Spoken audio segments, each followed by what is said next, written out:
আপনি কি অফিস বা ব্যস্ত রুটিন সামলাতে একদিনেই ৩-৪ দিনের খাবার রান্না করে ফ্রিজে রেখে দেন, পরে তা অল্প সময়ের মধ্যেই ওভেনে বা চুলায় গরম করে খান? কিন্তু জানেন কি, সেই খাবারগুলো পুনরায় গরম করে খেলে শরীরে যেতে পারে বিষ।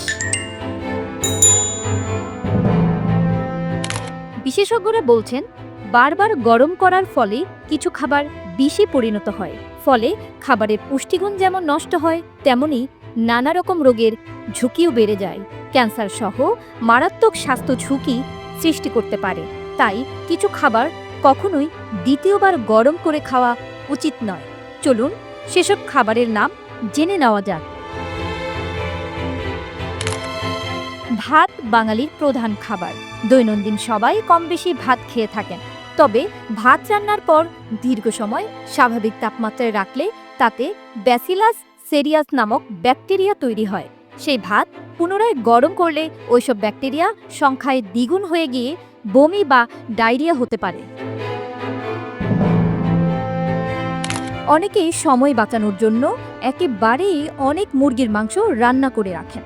কিন্তু মুরগির মাংস বারবার গরম করে খাওয়া উচিত নয়, কারণ মুরগির মাংসে প্রচুর পরিমাণে প্রোটিন থাকে। রান্নার পরে ফের তা গরম করলে প্রোটিনের কম্পোজিশন বদলে গিয়ে তা থেকে বদহজম হতে পারে। এটা অনেকেরই জানা যে একবার চা বানানোর পর তা ঠান্ডা হয়ে গেলে পুনরায় গরম করা উচিত নয়, কারণ চায়ের মধ্যে ট্যানিক অ্যাসিড থাকে। তৈরি করা চা ফের গরম করে পান করলে লিভারের ক্ষতি হতে পারে। আলু রান্না বা সেদ্ধ করার পরে ঠান্ডা হওয়ার সময় তাতে বোটুলিজম নামে একটি ব্যাকটেরিয়া তৈরি হয়। ফের তা গরম করলে এই ব্যাকটেরিয়ার সংখ্যাগুলো বেড়ে গিয়ে ফুড পয়জনিং পর্যন্ত হতে পারে। ডিমের মধ্যেও বেশি পরিমাণে প্রোটিন এবং অ্যান্টিঅক্সিডেন্ট থাকে। রান্নার পরে আবার তাপ গরম করলে ডিম থেকে টক্সিন তৈরি হবে, যা থেকে বদহজমের আশঙ্কা তৈরি হয়।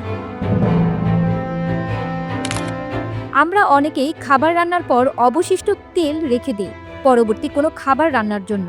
কিন্তু একবারও কি খেয়াল করেছি এটা আমাদের শরীরের জন্য কতটা ক্ষতিকর?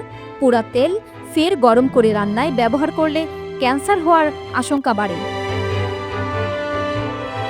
সাধারণত মাশরুমের ফাইবার ও এনজাইম হজমে সহায়তা করে। এটি অন্ত্রে উপকারী ব্যাকটেরিয়ার কাজ বৃদ্ধিতে সাহায্য করে এবং কোলনের পুষ্টি উপাদান শোষণকেও বাড়াতে সাহায্য করে। আর এই মাশরুম একবার রান্নার পর দ্বিতীয়বার গরম করে খেলে তা আমাদের পেটের জন্য অনেক ক্ষতিকর। সুপের মাংস এবং স্যালারি শাক কখনোই দ্বিতীয়বার গরম করা উচিত নয়, কারণ এতে তাদের পুষ্টিগুণ নষ্ট হয়ে যায়। এছাড়াও যে কোনো ধরনের সবুজ শাক বা সবজি, যেমন পালং শাক, লেটুস শাক, মেথির শাক, স্পিনাচ, বিট কখনোই দ্বিতীয়বার গরম করে খাবেন না। এগুলোতে একটি কমন উপাদান থাকে, তা হলো নাইট্রেট।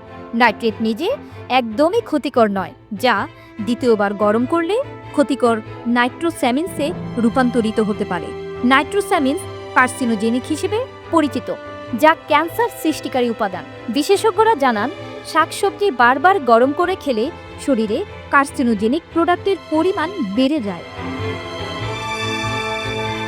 খাবার যাতে না বাঁচে সেজন্য পরিমিত রান্না করার পরামর্শ দেওয়া হয়। খাবার বাড়তি থাকলে আবদ্ধ বক্সে করে রেফ্রিজারেটরে রাখা উচিত। আর পরের বার খাওয়ার সময় গরম না করে স্বাভাবিক তাপমাত্রায় আসা পর্যন্ত অপেক্ষার পর খাওয়া উচিত।